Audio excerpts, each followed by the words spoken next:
Excuse me. This is a review of two shows from last night. The shows in question were Night Callers and Bigfoot Busters. Over on Night Callers, they had several guests. They had Ron Roseman of Shawanoki fame. He produced the documentary Shawanoki. Also, D.L. Tanner, crypto fiction author, and Dr. Angelo Caparella, who has actually gone out on expeditions in search of the Sasquatch.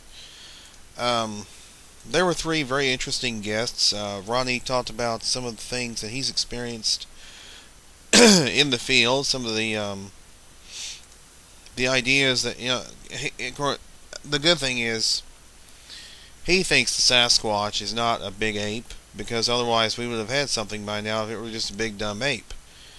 He believes it's more human-like, or it's more like something in the realm of human, in the range of humans.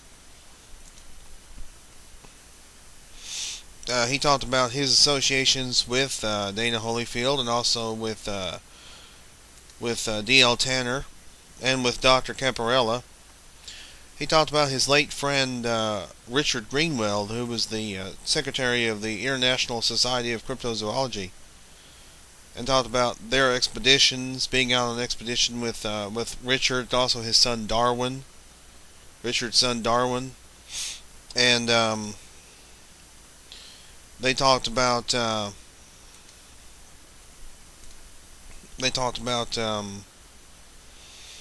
some of their experiences in the field in Florida, in the Pacific Northwest,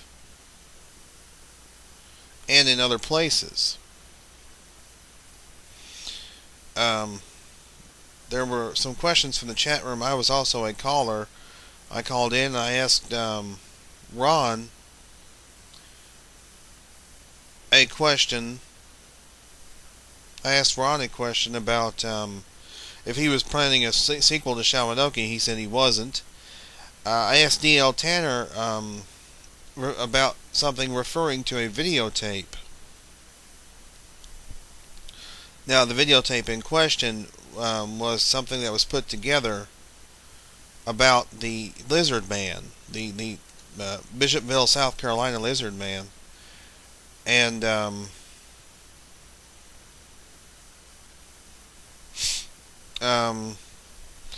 I asked him, what was on that videotape. He said it was just basically something somebody put together, referring to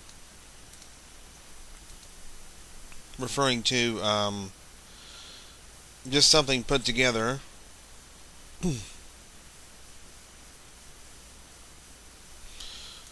just kind of a presentation about the Lizard Man, about different entities, and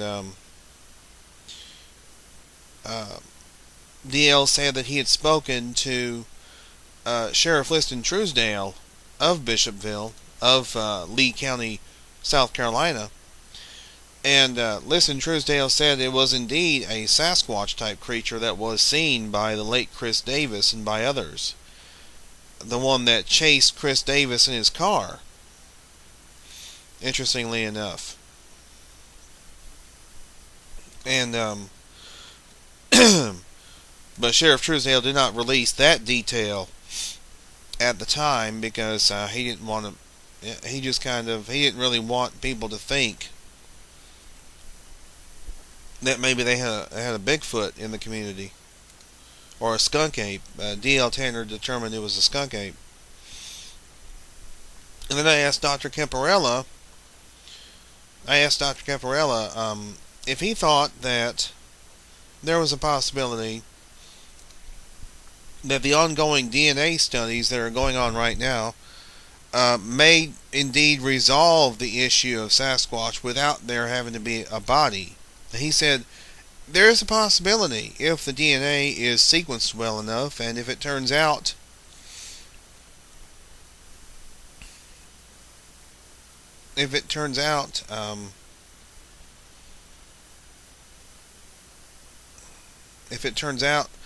that the sequencing is done correctly, and um, that it's done if it's sequenced correctly, and they can make a determination on it, then they will hopefully determine that it's a new species of some sort. Anyway, I'm not sure. Actually, Rick Skeen's going to be the guest on Night Callers next week. 7 Eastern, 6 Central, www.blogtalkradio.com/nightcallers. Then over on Bigfoot Busters, they had Dr. John Bindernagel as their guest. And he was discussing some of the issues and some of the ideas in his new book, The Discovery of the Sasquatch. He said that he was very satisfied with his first book. He said that for his first book, which was North America's Great Ape, the Sasquatch, was actually very good. He said he was happy with it, but he felt like he wanted to write a second book which would specifically address his scientific colleagues, and thus the ideas for the discovery of the Sasquatch were born. He talked quite a bit about some of the contents of the book. He also addressed for the first time the sighting that he had while being with the Erickson project, the Adrian Erickson project. He did discuss that he had a sighting at the edge of the woods of a partially obscured creature. So yes, he did have a sighting. He confirmed that he had a sighting. And he talked about the fact that, Adrian Erickson is about to release this new documentary soon on the Kentucky Project.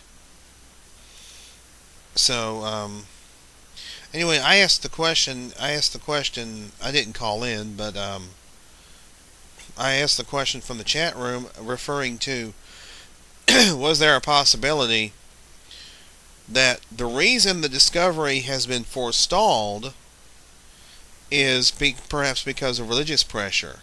He said, and it was very interesting that he would say that. He said that it's entirely a possibility, is what he said. That's what John Bindernagel said. He said that it's entirely possible that it could be because of political pressure, of religious pressure, that the discovery has been forestalled. That he said that the discovery has already occurred. It's just been forestalled because of circumstances of somewhat one way or the other, some circumstance or another.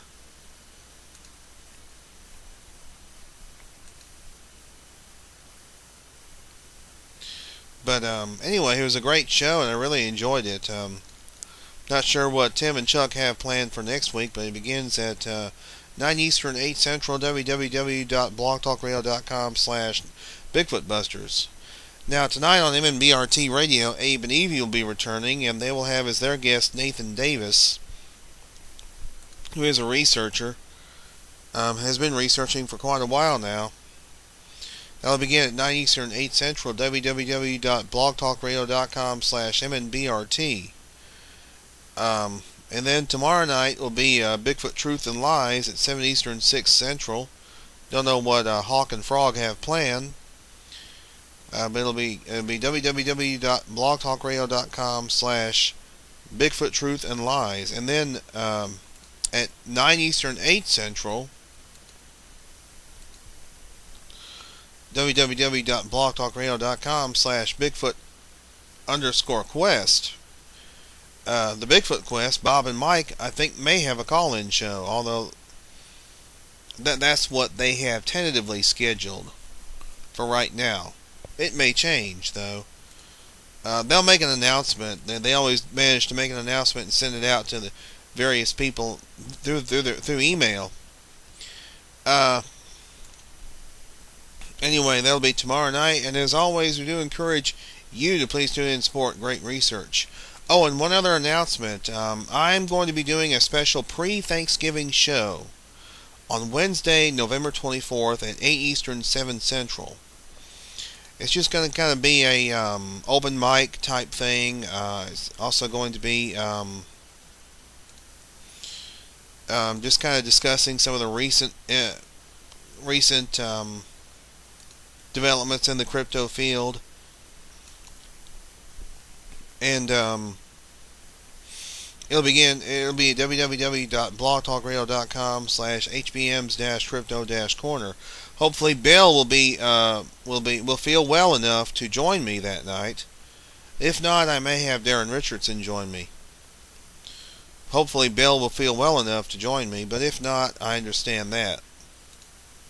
He's supposed to stay at a convalescent home for a month. That's what he was saying last night.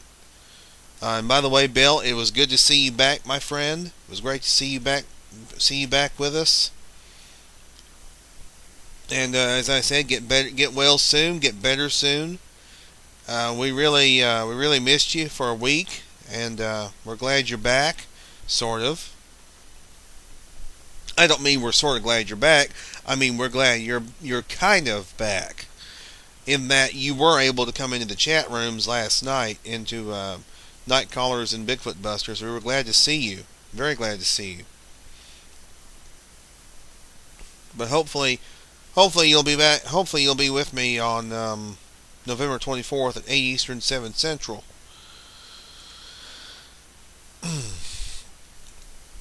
If not, I understand. I mean, if you can't make it, I'll understand, and I'll ask Darren Richardson to join me that night.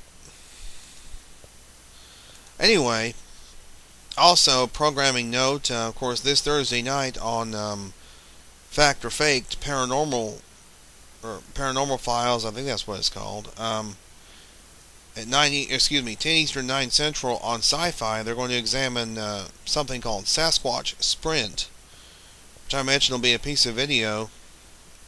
It may be the David Shealy skunk ape video. I'm not really sure. It'll be on Sci-Fi this Thursday night.